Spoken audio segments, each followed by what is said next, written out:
Olá, sejam todos muito bem-vindos de volta ao projeto Bíblia em 365, projeto no qual em 365 dias nós efetuaremos a leitura da Bíblia completamente.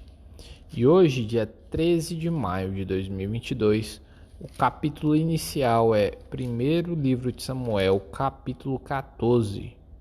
Eu sou Mateus Ramos Pro. Vamos lá. Primeiro livro de Samuel, capítulo 14. Vitória de Jonatas sobre os filisteus.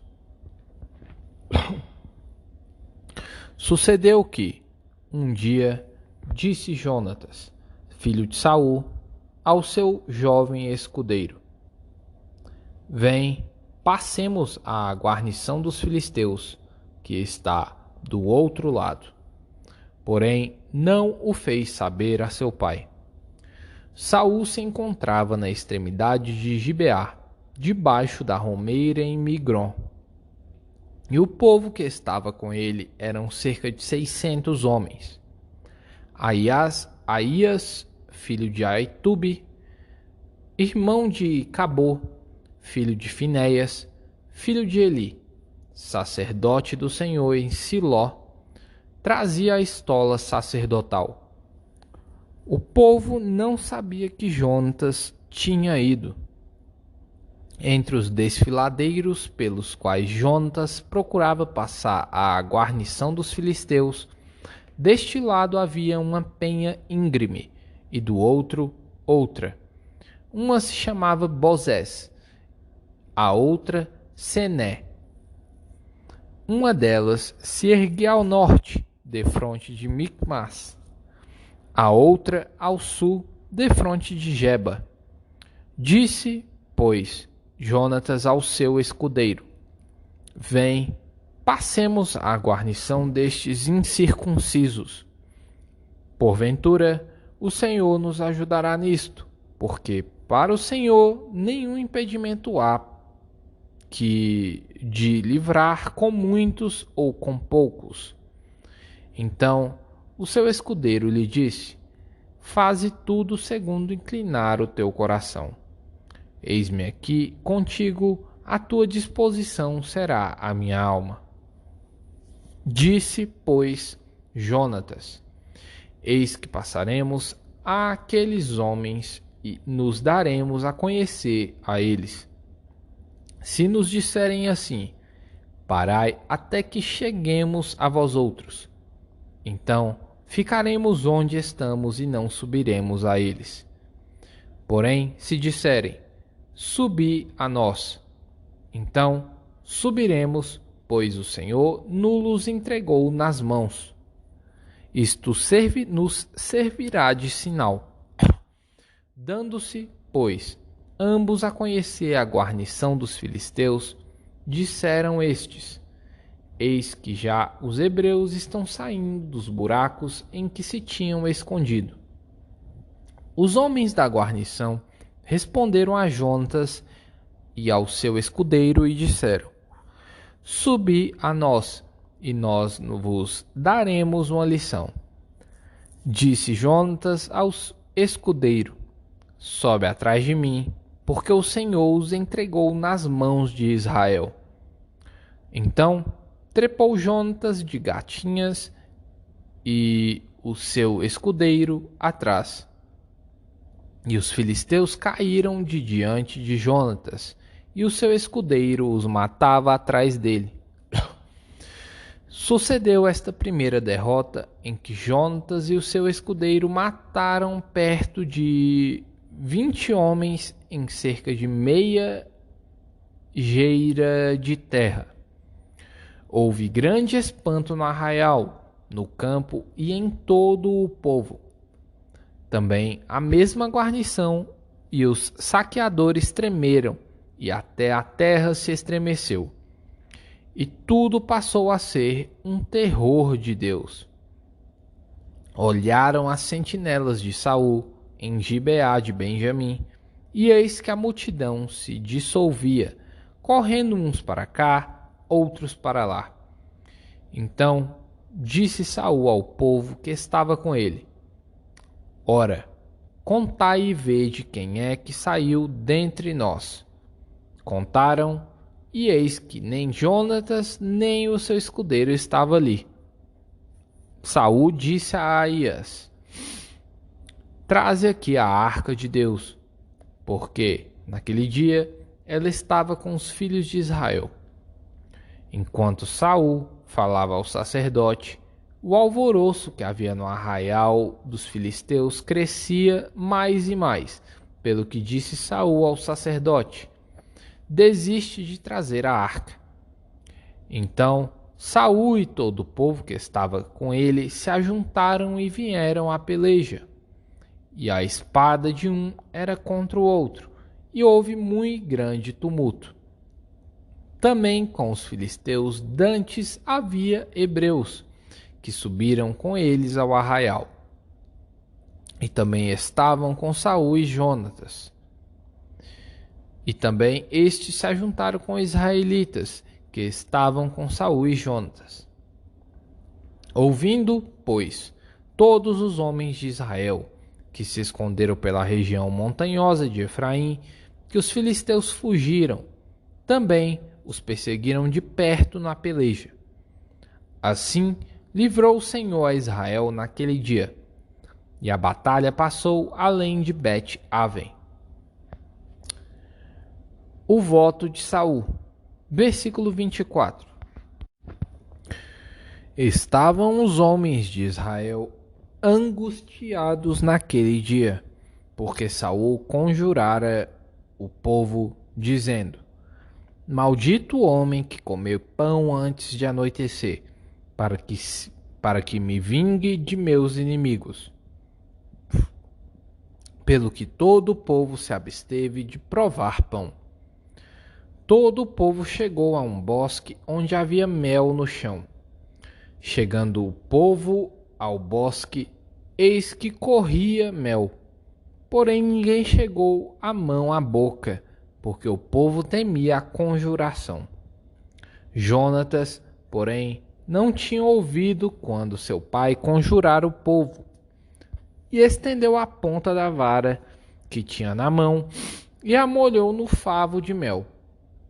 E, levando a mão à boca, tornaram a brilhar os seus olhos.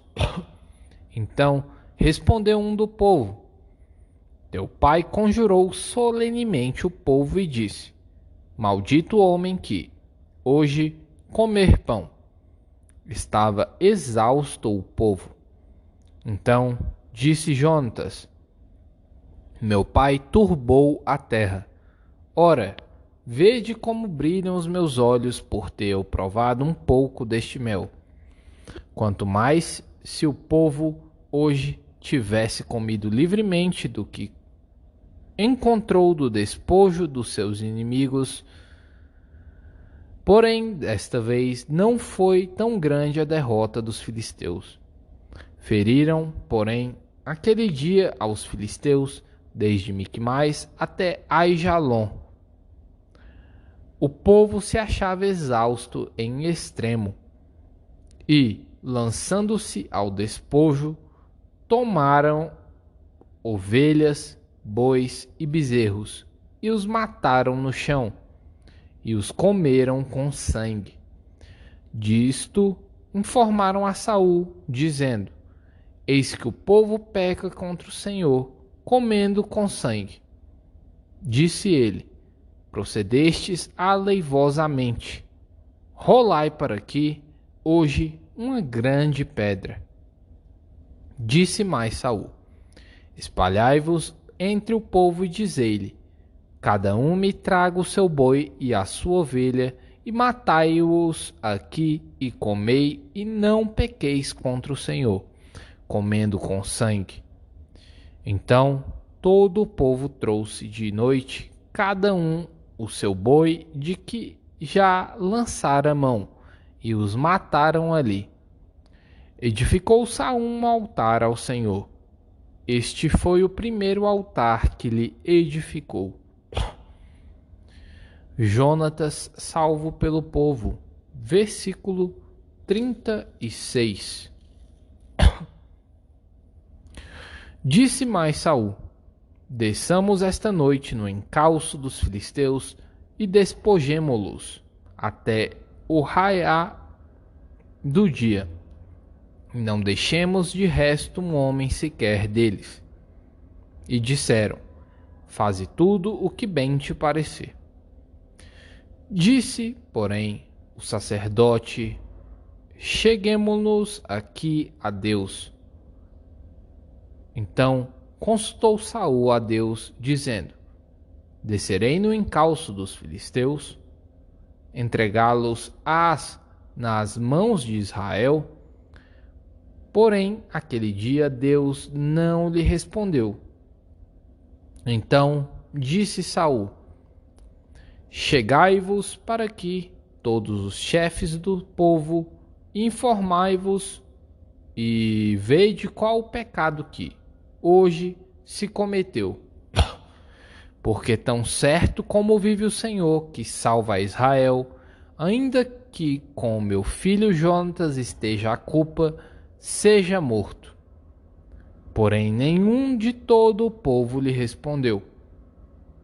Disse mais a todo Israel: vós estareis de um lado e o meu filho Jonatas do outro.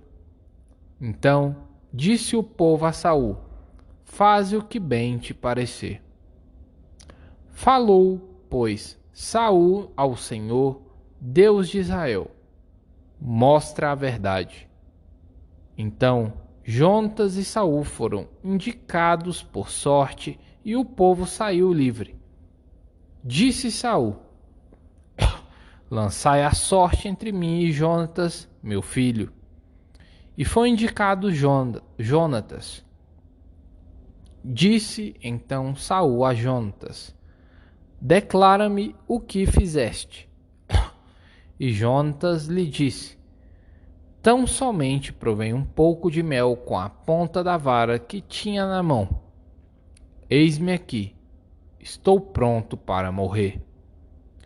Então disse Saul: Deus me faça o que bem lhe aprouver. É certo que morrerás, Jonatas.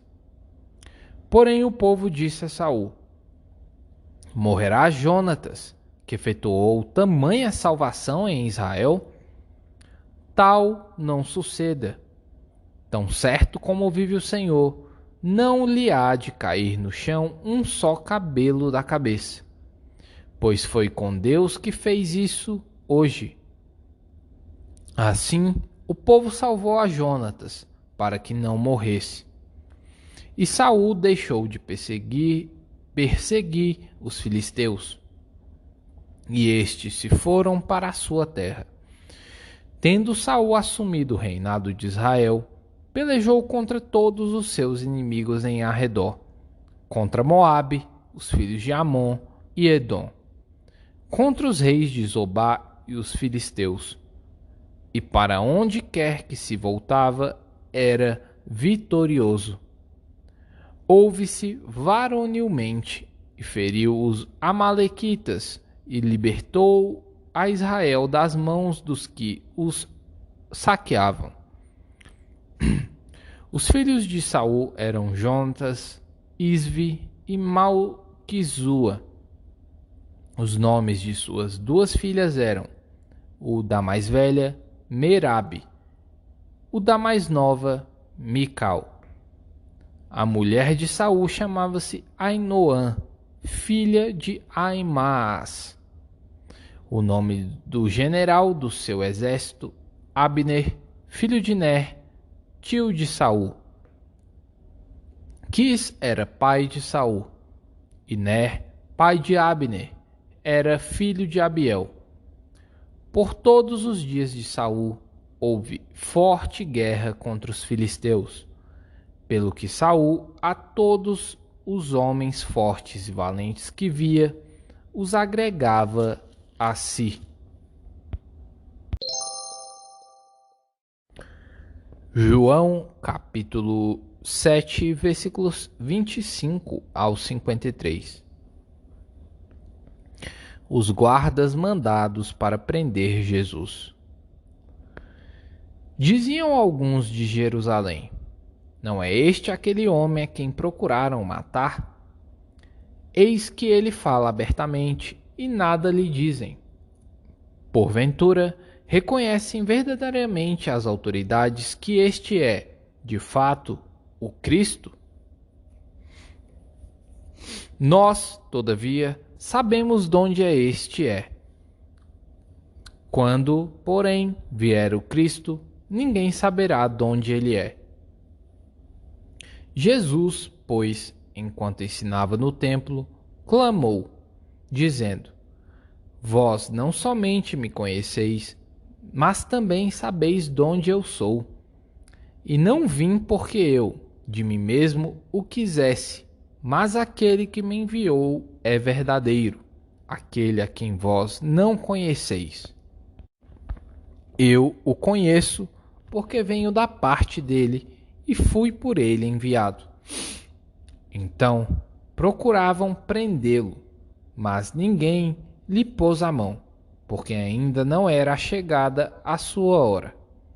E contudo, muitos de entre a multidão creram nele e diziam: Quando vier o Cristo, fará, porventura, maiores sinais do que este homem tem feito?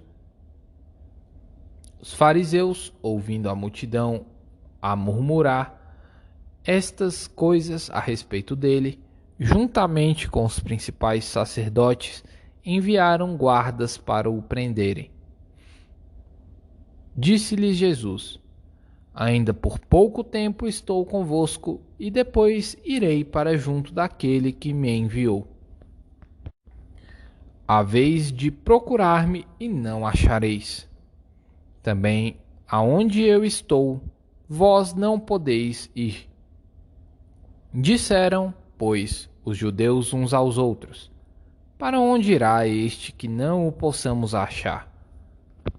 Irá porventura para a dispersão entre os gregos com o fim de os ensinar? Que significa, de fato, o que ele diz? Haveis de procurar-me e não me achareis. Também aonde eu estou, vós não podes ir. Jesus, a fonte da água viva. Versículo 37. No último dia, o grande dia da festa, levantou-se Jesus e exclamou: Se alguém tem sede, venha a mim e beba. Quem crer em mim, como diz a Escritura, do seu interior fluirão rios de água viva. Isto ele disse com respeito ao Espírito que haviam de receber os que nele crescem, pois o Espírito até aquele momento não fora dado, porque Jesus não havia sido ainda glorificado. Então, os que dentre o povo tinham ouvido estas palavras diziam: Este é verdadeiramente o profeta. Outros diziam: Ele é o Cristo. Outros, porém, perguntavam: Porventura, o Cristo virá da Galileia? Não diz a Escritura que o Cristo vem da descendência de Davi e da aldeia de Belém, de onde era Davi? Assim, houve uma dissensão entre o povo por causa dele. Alguns dentre eles queriam prendê-lo, mas ninguém lhe pôs as mãos. Os guardas voltam sem Jesus. Versículo 45. Voltaram, pois, os guardas à presença dos principais sacerdotes e fariseus, e estes lhes perguntaram: Por que não o trouxestes? Responderam eles: Jamais alguém falou como este homem. Replicaram-lhes, pois, os fariseus: Será que também vós fostes enganados?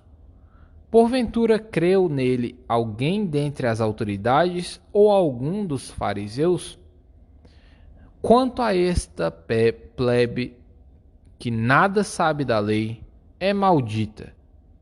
Nicodemos, um deles, que dantes fora ter com Jesus, perguntou-lhes: Acaso a nossa lei julga um homem sem primeiro ouvi-lo e saber o que ele fez? Responderam eles: Dar-se-á o caso de que tu és da Galileia? Examina e verás que da Galileia não se levanta profeta. E cada um foi para a sua casa. Salmos capítulo 109. Imprecações contra os inimigos. Ó Deus do meu louvor, não te cales, pois contra mim se desataram lábios maldosos e fraudulentos. Com mentira língua falam contra mim. Cercam-me com palavras odiosas e sem causa me fazem guerra. Em paga do meu amor me hostilizam. Eu, porém, oro.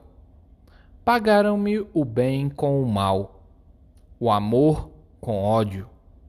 Suscita contra ele um ímpio e à sua direita esteja um acusador. Quando o julgarem, seja condenado e tida como pecado a sua oração. Os seus dias sejam poucos e tome outro o seu encargo. Fiquem órfãos os seus filhos e viúva a sua esposa. Andem errantes os seus filhos e mendiguem, e sejam expulsos das ruínas de suas casas. De tudo o que tem, lance mão o usurário. Do fruto do seu trabalho, esbulhem-no os estranhos. Ninguém tenha misericórdia dele, nem haja quem se compadeça dos seus órfãos. Desapareça a sua posteridade, e na seguinte geração se extinga o seu nome. Na lembrança do Senhor, viva a iniquidade de seus pais, e não se apague o pecado de sua mãe. Permaneçam ante os olhos do Senhor, para que faça desaparecer da terra a memória deles. Porquanto não se lembrou de usar de misericórdia, mas perseguiu o aflito e o necessitado, como também o quebrantado de coração, para os entregar à morte. Amou a maldição, ela o apanhe. Não quis a bênção, aparte-se dele. Vestiu-se de maldição como de uma túnica. Penetre como água no seu interior e nos seus ossos como azeite. Seja-lhe como a roupa que o cobre e como o cinto com que sempre se cinge. Tal seja, da parte do Senhor, o galardão dos meus contrários e dos que falam mal contra a minha alma. Mas tu, Senhor Deus, age por mim, por amor do teu nome. Livra-me, porque é grande a tua misericórdia. Porque estou aflito e necessitado e, dentro de mim, sinto ferido o coração. Vou passando como a sombra que declina. Sou atirado para longe como um gafanhoto. De tanto jejuar, os joelhos me vacilam e de magreza vai mirrando a minha carne. Tornei-me para eles objeto de opróbrio. Quando me veem, meneiam a cabeça. Socorre, Senhor, Deus meu, salva-me segundo a tua misericórdia, para que saibam vir isso das tuas mãos. Que tu, Senhor, o fizeste. Amaldiçoem eles, mas tu abençoa. Sejam confundidos os que contra mim se levantam. Alegrem-se, porém, o teu servo. Cubram-se de ignomínia os meus adversários, e a sua própria confusão os envolva como uma túnica. Muitas graças darei ao Senhor com os meus lábios. Louvá-lo-ei no meio da multidão, porque ele se põe à direita do pobre para o livrar dos que lhe julgam a alma. Provérbios capítulo 15, versículos 5 ao 7.